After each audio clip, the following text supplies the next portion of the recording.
Good evening. Francesco Fresa, PIUARCH, Milano.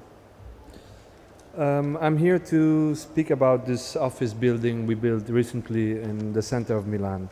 But rather than try to describe this project, I would prefer to show you just a slideshow now and to put on the table the topic of what it means to build in a historical center and what it means to work with the context or try to relate the building to the context. And with the context, I mean a very open meaning, where context is cultural context or urban context, financial context, functional context, the historical context, and also the context of the building which were close to us, which were built in the same time. I'm talking about the complex of PORTA NUOVA. It was made of high-rise building right in the center of Milan, and because our building was just a part of this new complex. So for us, the idea of context is the thing to understand where we are and the time we are. The context for us means to look around, to pose questions, to try to understand the architecture as a consequence, and as a consequence of posing the right question and trying to give an answer. What we use, I like to use as an image for this kind of process, is to look the things a little bit more from the far, to take a distance. I like very much this image of a reverse binocular. You take a binocular, which is an instrument which brings you very close to the things, and you reverse it upside down, and you have this kind of distance. And by doing this, here you can see our buildings is the white one. From one side is the historical city, and on the other side is the new coming complex of PORTA NUOVA.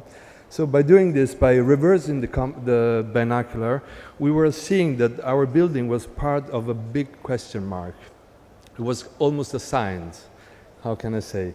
The building, together with the new building coming up, it was they were built in the same time, was showing a kind of reverse question marks. So what are the real question when we plan in the center of the city? The question is this building we're planning appropriate to the place? Is this building able to relate themselves to the other buildings? Is this building able to affirm the identity and the modernity of the architecture? I think these questions are very also actual to our context where we are now. We are in Beirut, and we have to just walk not far from here and having the same questions for the new construction of the buildings of Beirut. So by looking around, these are the buildings that I was saying were built just next to our building in the same period. We did the competition. This project is part of a competition. Looking around, we were seeing that this was part of the context.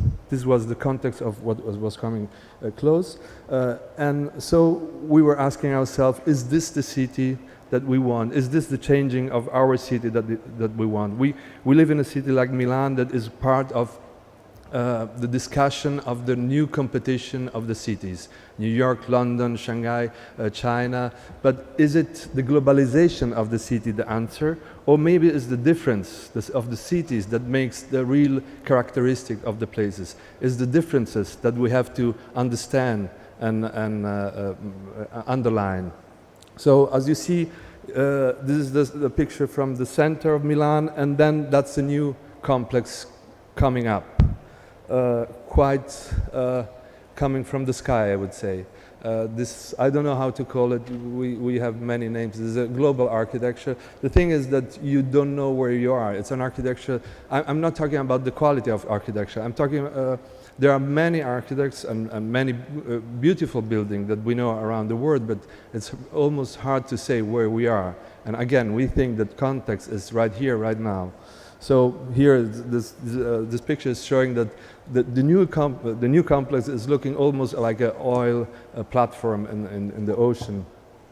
So is this the city that we want to work to see in the future?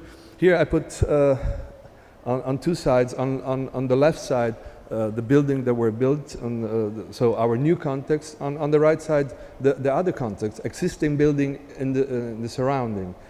Beautiful building of Giuseppe Terragni and Muzio and Gio Ponti. And you see that the issue is not having a problem with the height. Is not like consolidated city versus skyscrapers. It's the attitude of inventing or developing a style that is also very mixed with, harmonious with the existing architecture. The Gio Ponti skyscraper of Pirelli is one of the symbol of Milan, as well as the Terragni building, which was built in the 30s, is also confronting with a high that is not a big high, but also his attitude to work with the surrounding building in a very delicate way. And also in this last picture, you can see on the right side how the new building of the skyscraper of the Lombardia province is really not having a dialogue with an existing building there, while our city is a city where buildings having a dialogue together, where buildings are confronting themselves with a different style, always being modern. So here is our question mark in the middle of the city. You see it's quite central, the area, close to the Duomo, the castle, and not far from the station.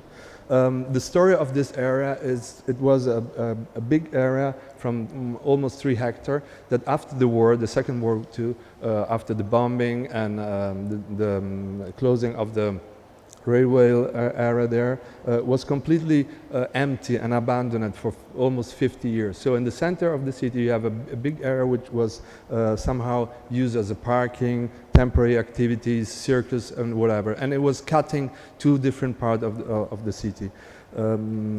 So after 50 years, Heinz, a mega boom real estate from Houston, Texas, arrived with a spaceship in Milan and decided to develop this 300,000 square meters complex. This was the master plan of Cesar Pelli, a famous architect from the 1780s, also from Houston, Texas, who had the image of this new center. This is a rendering of what was supposed to become the city, and it's actually very close of what we have now. A plan with the empty space, but you see the question mark coming up. So in the competition, talking also about another context, which was the competition, we had to deal with these 2 buildings, E1 and E2 that you see in the bottom, which were part of the master plan of Cesar Pelli. There was very clear indication for the competition, not only the surfaces, but there were 2 indications, very strict. You have to make 2 buildings of a certain height, because it was like a crescendum, like was a part of buildings that were together creating this this crescendo for the skyscraper, and you have to have a colonnade, an arcade, which was along the whole building, by continuing also the arcade on the other building. So when we started the competition, we said maybe sometimes we have to try to lose competition instead winning competition, and try to win competition, of course, not to try. So we said, okay, let's lose from the beginning this competition and say no to the indication. There's a beautiful book by Melville Bartleby where the main characters say, I would rather like to say no. So we say no, we don't like this, and we did something completely different, but of course we stayed in, let's say, in the brief.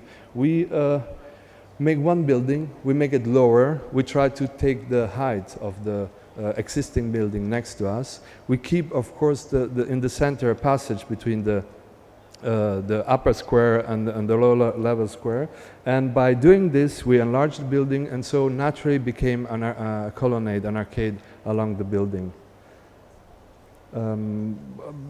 So this is more or less the result.